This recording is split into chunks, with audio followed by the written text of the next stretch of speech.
محترم ناظرین السلام علیکم ورحمۃ اللہ وبرکاتہ۔ کئی دن سے طبیعت بھی ناساز چل رہی تھی اور ویڈیو بھی نہیں آ پائی۔ الحمدللہ اب طبیعت ماشاءاللہ اچھی ہے، اللہ تبارک و تعالیٰ کا شکر ہے۔ تو محترم ناظرین، سوشل میڈیا پر جب دیکھنا ہوا تو ایک ویڈیو ہم نے دیکھی۔ دراصل ہم نے ایک ویڈیو اپلوڈ کی تھی چند دن پہلے، فاروق رضوی کا وہ اعتراض تھا براہین قاطعہ پر۔ وہ خواب کی عبارت جو ہم نے پیش کی تھی کہ براہین قاطعہ میں یہ عبارت لکھی ہے کہ نبی پاک صلی اللہ علیہ وسلم نے اردو زبان علماء دیوبند سے سیکھی۔ اس کا مدلل جواب ہم نے الحمدللہ اپلوڈ کیا تھا۔ تو اس پر ایک رضا خانی مولوی لکیر کے فقیر نے کچھ تبصرہ کیا، اور تبصرہ کرتے ہوئے کیا کہا، وہی جو فاروق رضوی نے دو چار باتیں اس میں کہہ دی وہی اس نے دہرا دی۔ جو حوالے ہم نے اس ویڈیو کے اندر دیے تھے کہ بھائی یہ جو عبارت ہے یا یہ جو اعتراض اور یہ جو الزام ہے علماء حق علماء دیوبند پر، یہ دراصل یہ عبارت ایک خواب کی عبارت ہے، اور خواب کی عبارت پر یا خواب کے واقعے پر شریعت کے حکام نافذ نہیں ہوتے۔ یہ ہم نے باقاعدہ مدلل دلائل کی روشنی میں اس بات کو ثابت کیا تھا کہ اگر کوئی خواب کا واقعہ ہے، کوئی خواب کی عبارت ہے، تو اس عبارت کو لے کر کے کسی شخص پر کفر کے فتوے لگانا یا اس پر گمراہی کے فتوے لگانا یہ کہیں سے کہیں تک بھی درست نہیں ہے، اور اس بات کو ہم نے رضا خانیوں کی عبارتوں سے ثابت کیا تھا۔ تو آئیے پہلے ان کی ویڈیو دیکھ لیے، اس کے بعد کچھ تبصرہ کرتے ہیں۔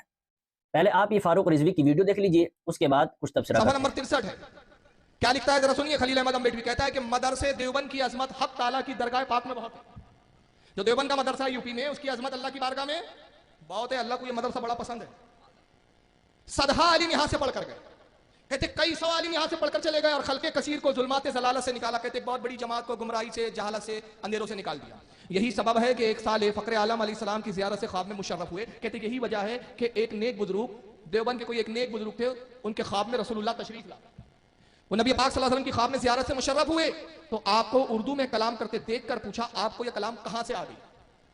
اللہ کے نبی ان سے اردو میں بات چیت کرنے لگے۔ اردو میں بات چیت شروع ہوئی تو انہوں نے کہا یا رسول اللہ آپ کو یہ اردو کہاں سے آ گئی؟ آپ تو عربی ہے، آپ تو عرب کے رہنے والے، عربی بولا کرتے تھے، آپ اردو کیسے بولنے لگ گئے؟ فرمایا، کس نے فرمایا؟ رسول اللہ نے فرمایا کہ جب سے علماء مدرسے دیوبند سے ہمارا معاملہ ہوا ہم کو یہ زبان آ گئی۔ معاذ اللہ استغفر۔ پھر کہا سبحان اللہ، اس سے رتبہ اس مدرسے کا معلوم۔ نبی معراج پہ جائے وہاں سبحان اللہ نہیں، رتبہ مدرسے کا معلوم ہوا سبحان اللہ۔ اور دیوبند کے مدرسے کا رتبہ کیا ہے کہ نبی نے اردو ہمارے ملاؤں سے سیکھی۔ حضور کہتے جب سے میں دیوبند کے مدرسے میں آنے لگا، دیوبند کے مدرسے میں آنا جانا ہوا، مولویوں کے ساتھ اٹھنا بیٹھنا ہوا، دیوبند کے مولویوں کے ساتھ میں اٹھا بیٹھا، ان سے میں نے اردو زبان سیکھ لی۔ یعنی کہ دیوبند کے پھٹیچر مولانا میرے استاد۔ جیسے کہ آپ نے دیکھا کہ فاروق رضوی نے براہین قاطعہ کی ایک عبارت پر اعتراض کیا ہے، اور اعتراض یہ کیا ہے، وہ جو عبارت بیان کی ہے وہ عبارت ایک خواب کی عبارت ہے۔ السلام علیکم ورحمۃ اللہ وبرکاتہ۔ محترم ناظرین، آپ نے ویڈیو دیکھا، اس میں فاروق رضوی صاحب نے ایک دیوبندی مولانا کے کتاب کا حوالہ دیے، خلیل احمد امبیڈوی براہین قاطعہ کے اندر کیا لکھتے ہیں کہ دیوبند مدرسے کی تعریف، کہ مقام مرتبہ دیکھیے دیوبند مدرسے کا اللہ کی بارگاہ میں کتنا اونچا مقام ہے کہ یہاں پہ پتہ نہیں کتنے گنتی نہیں، یہاں سے جاہل لوگ علماء بن کر کے نکلے، مولانا بن کے۔ آپ نے یہ ویڈیو دیکھی، اور اس ویڈیو کے اندر جناب نے اتنی ہی ویڈیو لگائی ہے کہ جتنا کہ فاروق رضوی نے اعتراض کیا ہے۔ اس سے آگے صرف میں نے یہ بولا ہے کہ یہ جو عبارت ہے یہ خواب کی عبارت ہے، اس کے بعد میری ویڈیو ہٹا دی اور اپنا تفسیرہ اور اپنی فضول بات اور اپنی ادھر ادھر کی بات کرتے رہے۔ لیکن جو دلائل میں نے دیے ہیں، جو حوالے جات میں نے ان کی کتابوں سے، رضا خانیوں کی کتابوں سے جو میں نے دیے تھے، ان حوالے جات میں سے کسی ایک حوالے کا بھی اس رضا خانی لکیر کے فقیر نے جواب نہیں دیا۔ بس اپنی لفاظی شروع کر دی کہ یہ بھی وہی کہ جیسا کہ اس کا احمد رضا خائن نے اسی کے طرز پر چلتا ہوا یا اپنے اکابر کے طرز پر چلتا ہوا، اس نے بھی وہی گستاخی ثابت کرنے کی ناکام کوشش کی جیسا کہ اس کے بڑوں نے گستاخیاں اور جھوٹے الزامات لگانے کی ناکام کوشش کرتے رہے۔ آگے اس نے ایک تھوڑی سی کلپ اور لگائی، میری وہی ویڈیو کاٹ کر کے حوالے جات کی ویڈیو نہیں لگائی، اور نہ حوالے جات کا کوئی جواب دیا اور نہ کوئی دلائل کا جواب دیا۔